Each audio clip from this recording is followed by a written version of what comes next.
तेरे हाथ में है, तो मेरे पति की डोर भी तेरे हाथ में है, तो मरने नहीं देगा, ये पक्का।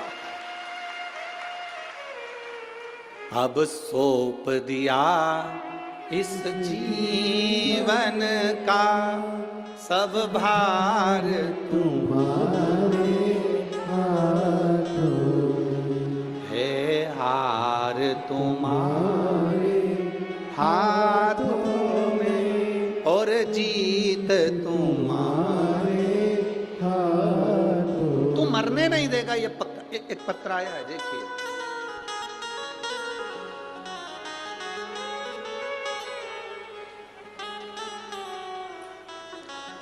रोली तिवारी, पिता कमलेश तिवारी, निवासी ग्वालियर से हैं। कहीं बैठे हों तो हाथ हिला सकते हैं, कहीं बैठे हों तो हाथ हिलाएं। रोली तिवारी, पिता कमलेश तिवारी, निवासी ग्वालियर। जिनको पत्र पढ़ना है हमारे साथ में एलईडी पर, आस्था चैनल पर, टीवी के माध्यम से पत्र पढ़ सकते हैं। आप ही हैं? हाथ हिला दो एक बार। हाँ, दोनों हाथ ऐसे हिलाओ एक बार। ठीक है, ठीक है। रोली तिवारी, पिता कमलेश तिवारी, निवासी ग्वालियर। गुरुदेव, मेरी भाभी 2020 से अचानक बीमार हुई, जिससे उनके सीने में दर्द हुआ। दिखाया तो सीने के अंदर एक गांठ थी, चेस्ट में गांठ हुई। उस गांठ को निकाला गया, पस निकालकर उस गांठ की जांच कराने के लिए बाहर भेजा गया। जब गांठ की जांच करने के लिए बाहर भेजा, तब उस जांच में आया कि मेरी भाभी को बड़ी बीमारी हो गई, कैंसर जैसा रोग हो गया। डॉक्टर ने ऑपरेशन का बोल दिया। हमने ऑपरेशन भी करवाया, पर ऑपरेशन कराने के बाद वो बीमारी और फैलती चली गई, आराम लगना बंद हो गया। भाभी बिस्तर पे पड़ गई, खा नहीं पाती, पी नहीं पाती, बहुत बीमार रहने लगी। तब हमने, किसी ने कहा, रोज एक हमारी पड़ोसन शिव जी को जल चढ़ाने जाती है, हमने उसके कहने पर पशुपतिनाथ का व्रत किया, पर भाभी को कोई आराम नहीं मिल पाया। दूसरी बार हमने फिर पशुपति व्रत किया। पशुपति व्रत करते करते हमने भाभी को शंकर जी पे चढ़ा हुआ जल देना प्रारंभ करा। जैसे ही शिव जी पर चढ़ाया हुआ जल देना प्रारंभ करा, तीसरा पशुपति व्रत हुआ गुरुदेव, जो 2020 से पलंग पर पड़ी थी, एक अंश भी हिल नहीं सकती थी, उठ नहीं सकती थी, चल नहीं सकती थी, खा नहीं सकती थी। हम बाबा का क्या गुणगान करें गुरुदेव। बाबा बाबा है। हमने शिवजी पर जल चढ़ाकर उसको देना प्रारंभ करा और एक बेलपत्री उसको देना चालू करी। बाबा की कृपा से उसकी रिपोर्ट भी नॉर्मल आई और 16 अगस्त से उसने चलना फिरना बाबा की कृपा से चालू कर दिया। अब उसको आराम है। आराम है बाबू। हाथ हिलाइए एक बार, दोनों हाथ। हर हर महादेव। बैठिए। गुरुदेव, डॉक्टर ने भी कह दिया इसका रोग समाप्त हो रहा और बाबा की कृपा होना प्रारंभ हुई। ये शिव तत्व है। आपका विश्वास, आपका भरोसा, आपकी दृढ़ता, आप जिस विश्वास से, जिस भरोसे से शंकर भगवान को जल चढ़ाते हो, शिव उस जल को अमृत तत्व में परिवर्तन कर देते। खाली न जाता कोई दर से तुम्हारे, खाली न जाता कोई दर से तुम्हारे, मैं भी खड़ा हूँ नन्ही बाहें पसार, अपने हृदय लगा लो, लगा लो, गिरा जा रहा हूँ, उठा लो, उठा। भोले अपने दर से अब तो न टालो, गिरी जा रही हूँ, उठा लो, उठा लो। वो कृपा जब करता है। अभी हमने कहा कि महाराज जी कथा करवाए, गुरु बाबा की कृपा हुई, यजमान पर कृपा हुई, कथा हुई। ददरुआ धाम सरकार के पावन चरणों में कथा का लाभ ले रहे हैं।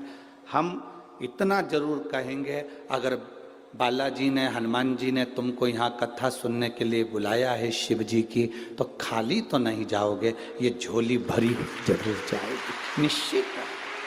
बोल बम का नारा है, आप उसके भरोसे पर आए, उसके विश्वास पर।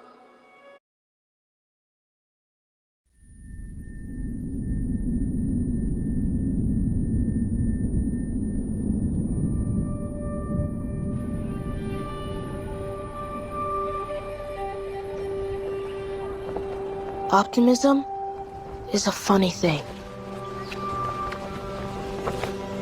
It's not what you call an easy path. उसके विश्वास पर।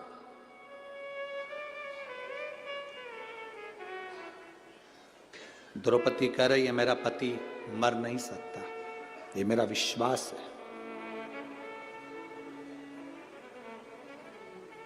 दीन बंधु दीना नाथ मेरी डोरी तेरे, मेरी डोर तेरे हाथ में, तो कैसे मर जाए। भगवान ने कहा द्रौपदी एक काम कर, जल्दी से तैयार हो जा, जल्दी तैयार हो, दासी के कपड़े पहन, नौकरानी के, दासी के कपड़े। द्रौपदी ने कहा दासी के कपड़े मैं क्यों पहनूं, तू पहन। दासी के कपड़े पहनाए भगवान ने और कहा चल भीष्म पितामह के कक्ष में। पितामह को नींद नहीं आ रही होगी क्योंकि कल अर्जुन मरने वाला है, तू जाके उनके चरण छूना, आशीर्वाद लेना, वो अखंड सौभाग्यवती का आशीर्वाद तुझे दे देंगे, काम खत्म। तू चल मेरे साथ। द्रौपदी दासी के कपड़े पहनकर चली, पांव में जूतियां पहन गई द्रौपदी, पांव में चप्पल पहन गई। भगवान ने आवाज लगाई द्रौपदी रुक रुक रुक, इधर जल्दी जल्दी आ। द्रौपदी ने कहा क्या भैया, चप्पल निकाल जल्दी से। द्रौपदी के पांव की जूतियों को, चप्पल को भगवान ने चप्पल में चप्पल फंसाया और काली कम्बल ओढ़कर एक वृक्ष के नीचे नाथ सो गए। चप्पल का टेका लगाकर काली कम्बल ओढ़कर जो मेरा द्वारका का नाथ सोया। द्रौपदी को कहा कोई पूछे कि अंदर क्यों जा रही हो, कहना मैं दासी हूं, झूठे बर्तन उठाने जा रही हूं। चले गए। दरवाजे पर जैसे पहुंचे द्वारपालों ने मना करा, तुम कौन दासी, मैं झूठे बर्तन उठाने में। अंदर चली गई। भीष्म पितामह खिड़की के पास खड़े थे, नींद नहीं आ रही थी। द्रौपदी ने चरण पकड़ लिए। भीष्म पितामह को लगा दुर्योधन की पत्नी रोज सुबह जल्दी स्नान करके मुझे प्रणाम करने आती है, आज और जल्दी आ गई। उनको क्या मालूम था, वो तो समझे दुर्योधन की पत्नी है, उनको क्या मालूम था कि ये द्रौपदी है। उन्होंने तुरंत जो देखा, द्रौपदी तो इतना इतना पल्लू लेकर गई थी, क्योंकि सेविका थी, दासी थी, दासी इतना पल्लू करके जाती थी राजभवन।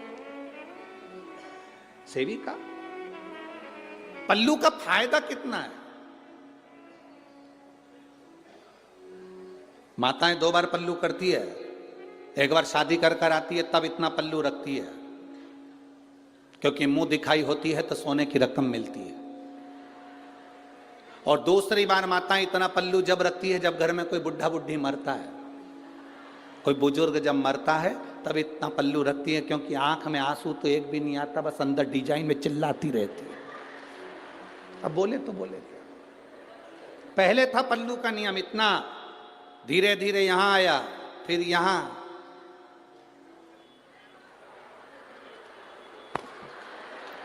गया। अब तो वो लाइन आती है ना, देखते रह जाओगे, बस अब पल्लू दिखता ही नहीं है। आपके नजर आ गए पल्लू।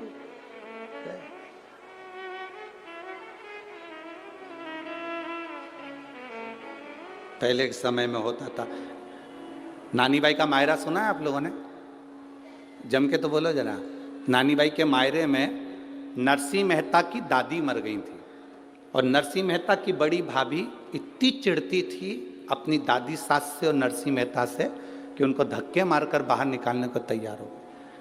तो नरसिंह मेहता की पत्नी और नरसिंह मेहता की भाभी दोनों रो रही थी। पहले नरसिंह मेहता की भाभी रोई, दादी सास से गले लगकर, इतना पल्लू कर कर। तो नरसिंह मेहता की पत्नी को लगा कि मेरी जीजी आज तक सास के सामने पल्लू यहाँ रखी, सास मरी तो पल्लू यहां रखी और इतनी चिपक चिपक के रो रही है, पहली बार इतना रो रही है सास के लिए। हमेशा गाली देती थी डुकरिया मर जाए तो अच्छा, और आज गले लग लग के रो रही है। देवरानी को समझ में नहीं आया कि जेठानी इतना क्यों रो रही है। थोड़ी देर बाद जेठानी रोते रोते उठ गई और उठते से देवरानी से बोली अब तू रो ले, और जेठानी चली गई अंदर। जब देवरानी रोने बैठी तब समझ में आया कि जेठानी इतनी चिपक के क्यों रो रही थी। सास के कान में यहां पे सोने की मूर्तियां थी, उसको दांत से कतर रही थी, और दांत से कतर के उसको मुंह में भर लिया और मटके में ले जाके डालकर कहा जल्दी ले जाओ जल्दी। अब कह रही है ले जाओ। वावारी दुनिया मतलब की दुनिया में किसी का कौन किसका, कौन किसका। अरे आप सबको ददरवा धाम वाले महाराज जी को धन्यवाद देना चाहिए जो हर साल कुछ ना कुछ अच्छा आयोजन कराकर आपका जीवन का कल्याण कर दे प्रतिवर्ष। और हमें तो सुनने को मिला 27 साल से लगातार चल रहा है। ये प्रभु कृपा नहीं तो और क्या है, ये दया नहीं तो और क्या है।